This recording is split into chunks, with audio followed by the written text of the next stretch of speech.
Hello. So it's been a few weeks since my boxing tournament. I'm back in London now, and I won the tournament. And I thought I'd just capture some reflections about the experience. It's been something I've been meaning to capture for a while, and I've just not been able to get around to it. So the tournament that I won was actually my fifth amateur box. Well, it was my fifth fight overall, my fourth amateur boxing bout. I had one white collar, and where to begin really? I suppose I'll begin a few weeks in the lead up. When I was training, I trained unbelievably hard, sparring 3 times a week, training twice a day, 6 days a week, and if not that, I'd do 5 days a week and at least train on the 6th day, and I'd take Sunday off. In the lead up to the fight, I wasn't nervous at all, and the reason being is that I just had so much on.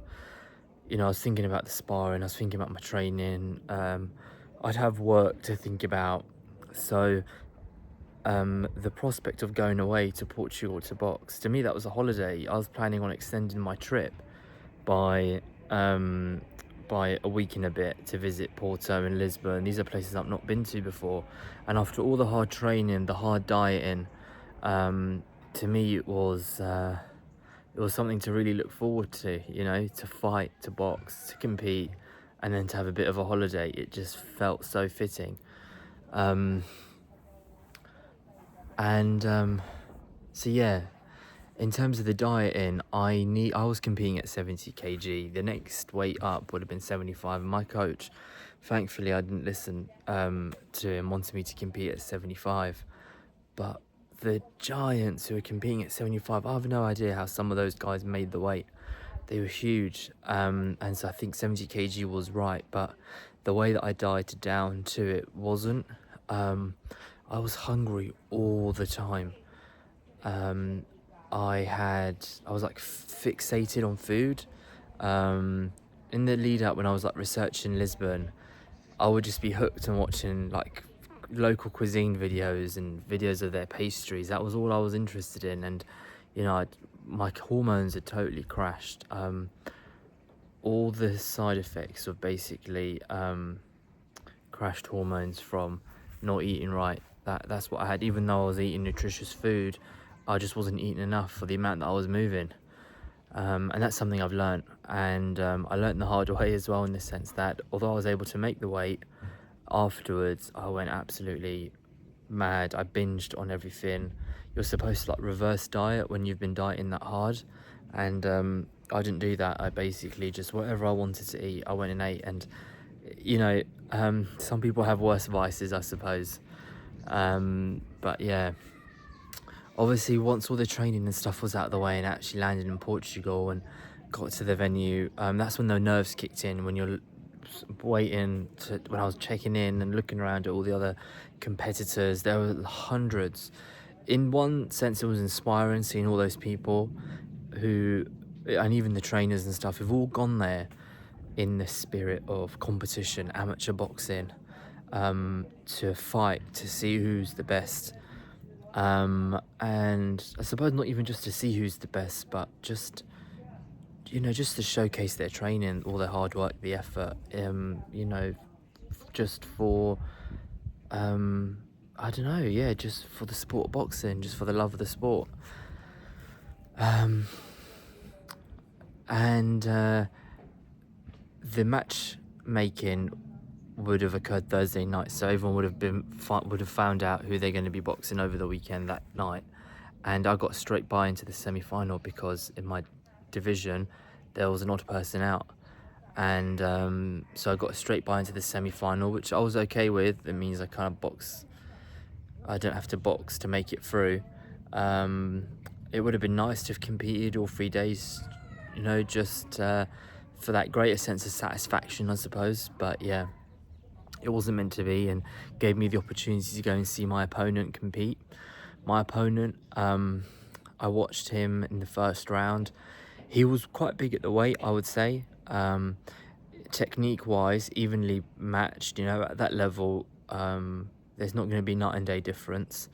And he would wait and throw these big right hands, so he had power and he was looking to use it, but I believe that I would have been able to absorb it, defend it and outwork him with the pressure. So it would have been like quite a well matched bout. But what happened is that the following day they told me that he didn't make it through. So either he got an injury or he didn't make weight, and so I got a straight by again, right into the final. So I would only be competing once, and I felt all right about that. Yeah, I felt fine. Didn't feel a particular way. Some of the other people I was staying with and compete, from my club, I think, judging by their reactions, I think they were suggesting that maybe I ought to have felt disappointed, but yeah, it is what it is. I don't care. And on the fight day, it was like from being in the Airbnb, and actually to be fair, like the event was so well organized. It was such a slick operation. We would be in the Airbnb and we would get updates through this like digital platform that they had about what times the bouts were. Everything was, I've never been to an international tournament, but it was just so well organized, especially for a country like Portugal. It's not really on the international, like when you think amateur boxing, you don't really think Portugal.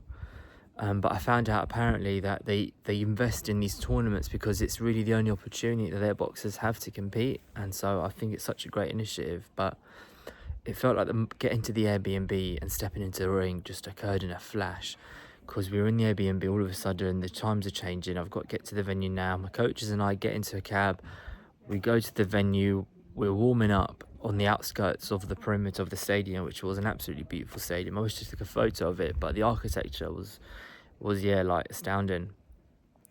And I, lo and behold, I'm warming up right next to my opponent, and my coach is like, "Oh, maybe we can go around the side and warm up." But I'm like, just warm up here.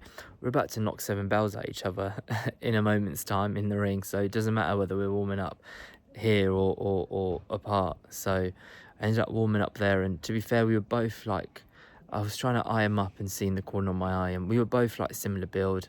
Technique wise, I saw him shadow. I couldn't really judge, put it that way. We get into the ring, and I'm nervous at this point. I'm really nervous. And when I'm nervous, I kind of just I get like hyper focused. It's funny. I think I'm being like, I've got like a good poker face on, but I've had people, straight up just say, "You look really nervous." So I can't be hiding it too well. And we get into, but I know, although it's my 5th fight, I know from the moment that bell goes, all those nerves disappear, and I just get locked in, as everyone does. Everyone who's ever fought will say the same. And when that bell goes, you just go laser focused.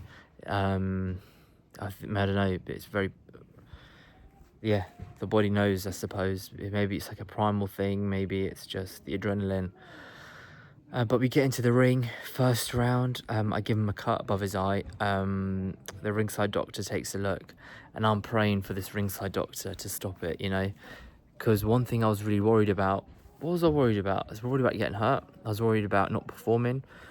I was worried about losing, and I was worried about my cardio not carrying me through 3 minutes. I've never done 3 rounds of 3 minutes before. It was a new experience, and I trained hard for it, but you don't really know until you've been in there.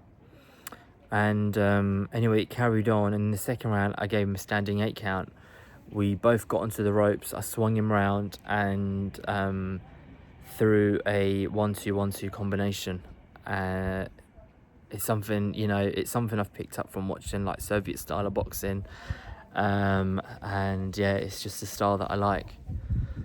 And in the third round, it was, more of the same, just holding on. At that point, there was absolutely no power in my punches.